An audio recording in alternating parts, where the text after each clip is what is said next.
Welcome to another CEO Wisdom podcast with William Warren, aka Double W.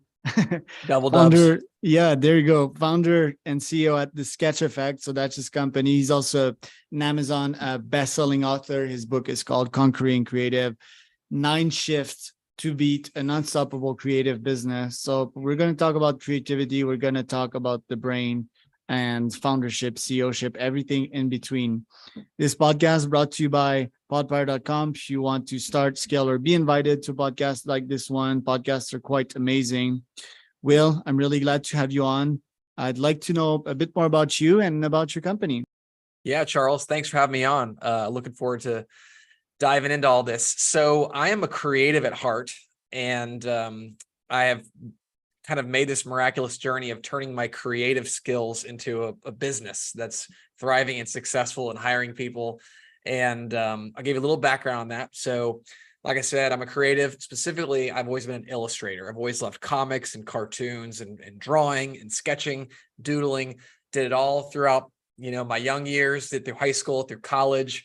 And my professional dream was to become a cartoonist, to be a cartoon, make comic strips and be, the next Pulitzer winning cartoonist. Well, a couple of things happened. I realized that really wasn't in the cards for me, and ended up getting a marketing job at a big corporate giant here where I live in Atlanta, Georgia, and spent 2.5 to 3 years behind a cubicle doing suit and tie stuff, stuff that was not necessarily creative. And at the time, I was learning a ton about business, learning a ton about having a great product, managing a team, leadership, all that great stuff. But the creative part of me was yearning to break free and do creative work. And so I started to sketch during meetings in this job. I started to doodle on the whiteboard during team meetings. And for me, that was just a creative outlet. But what happened is the people around me saw value in what I was bringing to that meeting. They found value in the fact that I was taking these concepts, these business concepts, and then communicating them in a more creative way using visuals, using sketches, using doodles, using arrows. And one thing led to another. I started to do it around the company just for fun. And then I got a couple gigs. So it became a side hustle where people were paying me to do this doodling thing. And then got a couple of clients out of that. And then before I knew it, there was momentum and energy behind it. And I decided to start a business, the Sketch Effect. And that was about 10 years ago. And we've grown every year ever since. And yeah, to this day, our core service is we provide visual communication solutions to our mostly corporate clients, basically whiteboarding, doodling, animation, all kinds of fun visual stuff. Wow, it's pretty cool. So I'm running this conference or I'm speaking on stage, and while I speak, someone is doodling live. Is it on a digital board or is it like on a piece of literal paper? It can be both. So the traditional way is markers on paper or markers on foam core boards. That's traditional. That's what we've done for a long time. But over the last few years, we have done more and more digital work. So we're working on an iPad, we're sketching using a tablet. And what's cool about that is it can be streamed to monitors. So it can be scaled up. You can stream it to tons of monitors, or after 2020, there's been a huge surge in virtual events, people meeting and gathering online, webinars, things like that. And so we can sketch and stream the illustration live to a virtual meeting as well. That's pretty cool. And you sketch for top people like Steve Wozniak, Brene Brown, or was it Brene or Brene? I think it's Brene. Brene, yeah. Yeah. Cheryl Sandberg. How is it to sketch for these legends? And did you learn anything from working with them? It's so cool. So one of the best parts of what we do at the Sketch Effect, one of the best parts of my job, is we get to sit in on these amazing meetings. We get to attend these incredible events, and we get to listen to amazing thought leaders, people like Steve Wozniak, like Brene Brown, like Cheryl Sandberg, and tons of others. And what's even cooler is we get paid to listen very actively to what they're saying and then translate it into pictures and images. So not only are we getting to attend these great sessions, we're getting to learn great content, but we're like doubling down on it. We're learning on steroids, and we're creating this really unique visual artifact that encapsulates their core ideas and their key principles and their key thoughts. So it's a lot of fun. I've gotten to meet some celebrities. I've gotten to sketch some celebrities, and it's been a really exciting part of the journey. How does the brain, how does doodling help the brain remember and make connection? Do you have the science on that? I love that you asked that question, because yes, there's lots of science on the power of visual learning. So just to nerd out for a quick second, the human brain learns in 4 primary ways: auditory, which is hearing information; verbal, which is reading and processing words, typically written words; kinesthetic, which is learning by doing, getting your hands on it; and then visual learning, which is learning through seeing. And they're all powerful, and they're all important ways to learn, but visual is the most powerful. And what I mean by that is, when you learn information visually, you understand it better, so it clicks. You have higher comprehension. Retention increases. So not only are you learning it and understanding it, but then you're remembering it. You're not forgetting it. And then, actionability increases. So the ability to go and then do something with it, like look at it and go and do something with it. And so, there's been tons of research done, but one little bit of data that I find particularly compelling is that they studied people after they attended a meeting, and they asked them, I think maybe 6 days later, how much they remembered from that meeting. And for people who only processed and learned verbally or auditorily, I believe that the retention was about 10%. So of that meeting, they remember 10% of what they learned. But when it was verbal and visual combined, it exploded to like 60% or something crazy. I'll get back to you on the specific numbers, but suffice to say, when people learn with pictures and images in tandem, the learning experience is richer, it's deeper. They understand it, they remember it, and they go and do something with it. So we're big proponents of visual learning, and just the science behind it speaks to that as well. So listening to you right now, should I doodle? Do you think this would help me retain more information, or just being a better podcast host and ask better questions? Well, hosting a podcast is enough work as it is. I imagine you've got a lot on your mind. You're flipping through questions and making sure the conversation goes. So I wouldn't encourage you to necessarily doodle right now, but for anyone listening, of course, definitely doodle. That's one thing that we actually talk about a lot at the Sketch Effect on our social media channel. We offer tons of tips and techniques and kind of ways that the quote unquote average person can leverage visual note-taking skills. And one thing we encourage is to sketchnote a podcast, because most podcasts are full of great information. The pacing is good. It's a conversation, so it's not too like rapid fire in terms of the information delivery. And it's a great way to make podcast listening experience richer for the listener. Do you think I could have an AI sketcher on this podcast? So while we talk, instead of seeing your face, there would be an AI drawing stuff while we speak?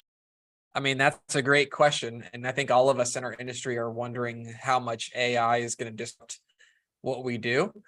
I believe, who knows where technology could go, but I believe it's going to be hard to substitute the sum total of what we do, which is active listening. So listening to content, synthesizing what's important. So that's leaving out the fluffy stuff and really drawing in on the important stuff, then coming up with the visual concepts to make those ideas more understandable and memorable and shareable, and then have the artistry to be able to translate it into great pictures and images and typography. I think right now AI could potentially do components of that, but altogether, who knows? Maybe it'll get there and it'll put us all out of business. But right now, I think there's no substitution. If you're hiring a human, my first question is, how do you select these folks? Because they're kind of odd CVs, and you need to make sure they're creative, that they're somewhat funny, but not too wild, that they can draw goods, that they can handle the life pressure. How do you select your folks? You are asking one of the most challenging questions that we face in our business. It's how do you find talented people? How do you source people that can do this skill. Because you're right, there's a ton of things we're looking for. We're looking for someone who is competent and can mentally process sometimes complex business related information.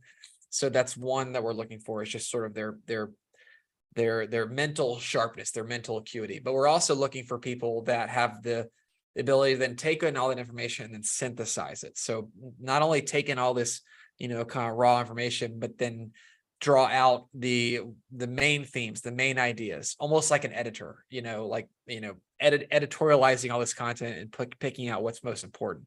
So that's number two. Then number three, we're also looking for people that have the artistry, they can actually draw.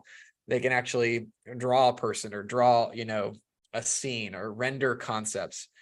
And then the fourth thing rather, is we're looking for people that are skilled at the people side of the business, working with clients, being in meetings, being shoulder to shoulder with really impressive, inspiring, and sometimes intimidating business people. So it's a tough ask, but the people do exist. We have a great team of artists at the Sketch Effect that are great at all those things. So at times it feels like we're looking for unicorns when we're recruiting new sketch artists, but they do exist. And we're finding that more and more people are getting into this. It's an expanding industry. More and more people are intrigued by it. There's actually a remarkable amount of people that have both the right brain and left brain skills to do what we do. And so it's been fun to find those people and then send them out to serve our clients. I'm looking at one of the LinkedIn posts here. Oh yeah. My brain That's hurts. me. That's me from a few years ago. So how long does one masterpiece like that take you? Great question. So that is a large board. That's a 4 foot by 8 foot canvas. And that image was from a 2 hour, if I believe it was 2 hour or 2.5 hour workshop from this PR event. And so that was a 2.5 hour workshop. And I believe that photo was taken probably right after or shortly after the session ended. Mm-hmm. So a session like this, let's say it was 2 hours, I might spend 30 minutes polishing it, making it clean, and then delivering it to the client. Okay. But so this one here, this piece, you draw while they speak, right? And you're saying that it takes you 30 minutes to finish that full masterpiece up? Once the session ends. Exactly. Once the session ends. Okay. So you doodle during 2.5 hours, and then you polish it up in 30 minutes. So 3 hours total. Correct. Yep. So we're sketching live. So live in the moment. This doesn't look as pretty as it does now. In the moment, it's a lot of words. It's a lot of kind of a splattering information. Yeah. And constantly the artists are connecting things, adding color, adding drawings, adding in more words, adding in more context. And so by the time the session ends, so as soon as the speaker or the workshop leader says, okay, we're done here, then it might be 70 to 75% finished. Okay. So that last 25% is, adding that little bit of visual polish, maybe adding in some more drawings, drawing some more connecting arrows, linking everything together, and tidying it up and getting it to 100%. Okay. Did she send you, Pinaki, I think that's a she, did she send you the topics? Did she pre-send you that, or did you just made it all up in the moment? All in the moment. So that's part of that's part of the magic of what we do, or rather the skill is it's kind of like improv. We don't have a plan going into it. We don't have a script. We don't have a rough draft of what this is going to look like. We are listening on the fly. We're reacting in the moment, and we're creating this image as it goes. And so that's part of the beauty of it, is that you don't know where it's going to go. Wow. We have some tricks we use to pace ourselves, make sure we're not running out of room, or make sure we're not using up too much room too fast, or using up not enough room. So we do pace ourselves. But in terms of the actual shape of the illustration, it really mirrors the shape of the content. Hmm. So in this particular instance, she had 7 key points. Mm-hmm. It's possible that she said, "Hey, I've got 7 points. We're going to go through these 7 points." And then in my mind, I may have remembered that, okay, there's 7 main things she's going to talk about. We've learned to not always rely on that, because sometimes people lie and they say they have 7. They might only go through 5, or they might go to 10 or whatever. They're too nervous. Yeah, or they forget something, and then our whole plan is screwed up. So we have some tricks to mitigate those potential errors. But yeah, for the most part, it's a live rendering that unfolds as the content unfolds. It's amazing. Okay, so the first part is like, yeah, this is sort of an Iron Man for the brain, and I can understand you, and I may have some questions about that. The second part was, dude, I want to learn that. I want to do it. But then the reaction is like, yo, this is a lot of work. And this is potentially painful. So if you want to comment on that, and also, did you go to art school? Like, how do you level up your imagery game? Like, how could I get good at that? And just to give you a bit more context, in my case, it might be, I don't know, like a live podcast, and I might try to doodle, connect my iPad to this computer and doodle while the person speaks, which could be interesting, by the way. And or in webinars. That's, I think, how I would prototype it. Great question. So we do encourage people to, if they're interested, to try this. The good thing that what we offer to our clients, the professional term, the industry term is graphic recording. That's what we call it. But for hobbyists, enthusiasts, people that aren't necessarily doing it for professional work, we call it sketchnoting. That's the difference. And so we encourage anyone who wants to learn how to sketchnote to try it out. And, we are professionals. So when you look at our work, it looks sharp, it looks great. And that's because we've put a lot of time into making the output look cool and look good and perfect the artistry. But anyone can sketchnote. Sketchnoting is all about just taking regular notes and making them better by adding visuals, whether it's drawings or icons or even multiple colors or arrows or boxes, any kind of visual element that makes the notes more understandable and more memorable and more shareable. It adds value to it. So we do offer a course online. I think it's $99, the fundamentals of sketchnotes. So it's 10 modules, and it's kind of a crash course for anyone who wants to get better at it. And to your point, we do spend a lot of it coaching on just how to draw. How do you draw people? How do you draw emotions? How do you draw scenery? How do you pick color palettes? Because a lot of people do struggle with the art side of it. They say, oh, well, I really like the sketchnote thing, but I'm not an artist. I can't even draw a stick figure. And that's okay. People can start wherever they're at. And, you don't have to be an art school student or have an art degree like I do. To answer your question, I did go to art school. I have a master's degree in illustration. So I did go to art school not for this, but I went to art school. But you don't have to. Anyone can become a sketchnoter. It just takes some courage and a little bit of equipping. Because I do it for 2 main reasons. At first, I think I would suck, but I would retain information more. My goal with this pod, if I get the quality of guests that I deserve, like you, is to be fully in the moment, fully in the present. Yeah, it's not the case right now. I'm probably 80% there. I'm thinking of other stuff and doing other stuff while interviewing you, and that would put me in the present. Second, yes, I do think that I would retain information more by being in the present, and I would make a better interview, make you happier, make better content for my audience. Win, win, win, win, win. And the last part is, I don't think AI can compete with my brain for quite a while, for at least 5 to 10 to 15 years. And it's something somewhat arrogant to say, because I know how powerful AI is. And I think it already replaces, quote unquote, almost 70% of knowledge workers nowadays. But I have such a wild and explosive brain that I think my drawing can make people laugh. And that is my next question, actually.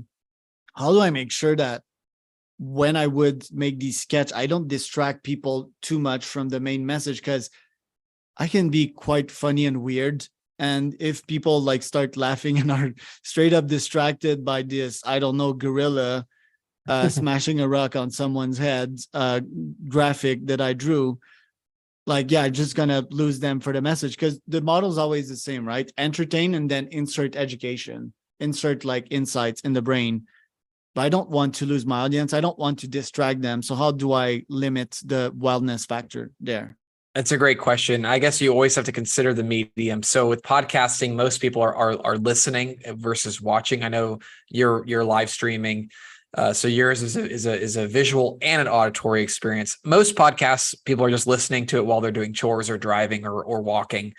So, I think that a visual component would not necessarily work in most cases, but if there is a primary, visual version of the podcast, then yeah, I think sketching could add value. I mean, the thing that we always encourage is that when you want to visually communicate, which is essentially what you're wanting to do, like if you want to sketch while you're hosting a podcast, you're wanting to also visually communicate. You're already communicating using auditory channels, and you want to add the visual component.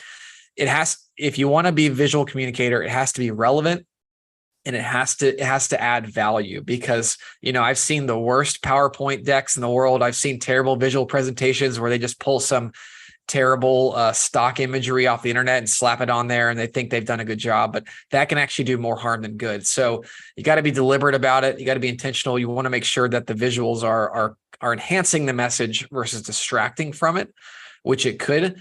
And then to go back to your original question, you want to make sure that you can also do it in a way that keeps up with the flow of the conversation. So, you're a great host. So you're asking great questions. You're leading a great conversation. It might slow down both your hosting ability and the drawing ability if you're trying to do both at the same time.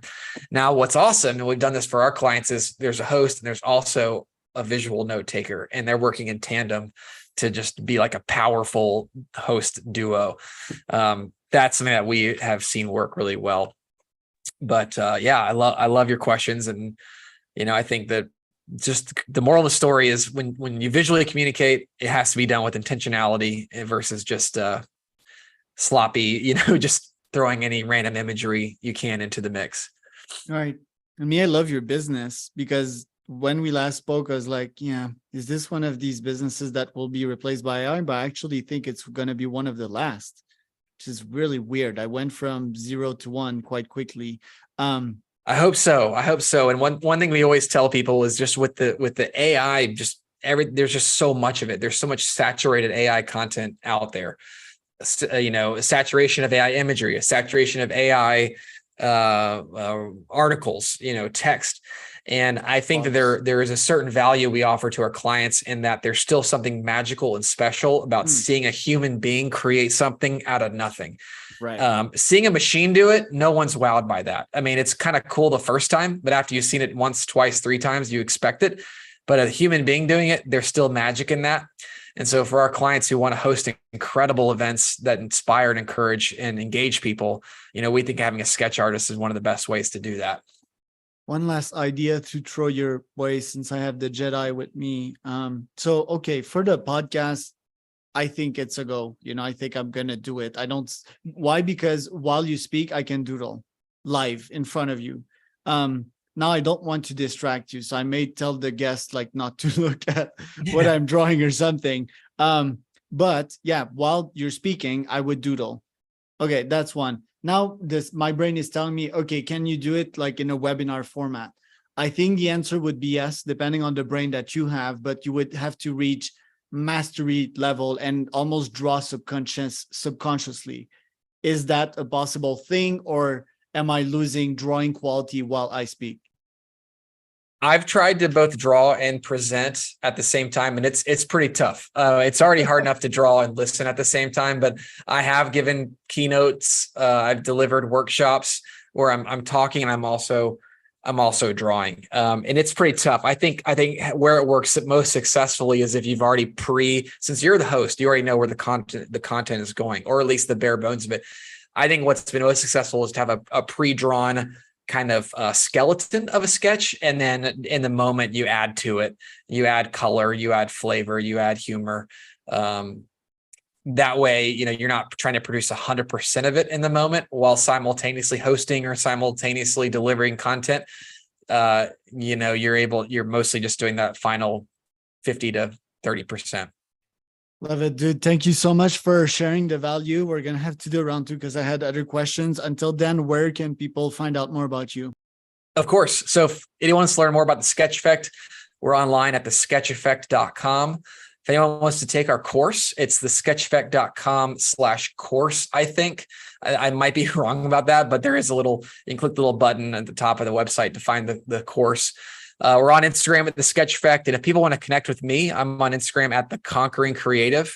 And I'll real quick plug my book. I just released a book about 3 months ago called The Conquering Creative. And it's all about how to be a successful creative entrepreneur. So if that piques anyone's interest, I encourage them to check it out as well. And I am Charles Cormier, your host at ceowisdompodcast.com. If you want to start, scale, or be invited to a podcast, that is podbuyer.com. That was William Warren, double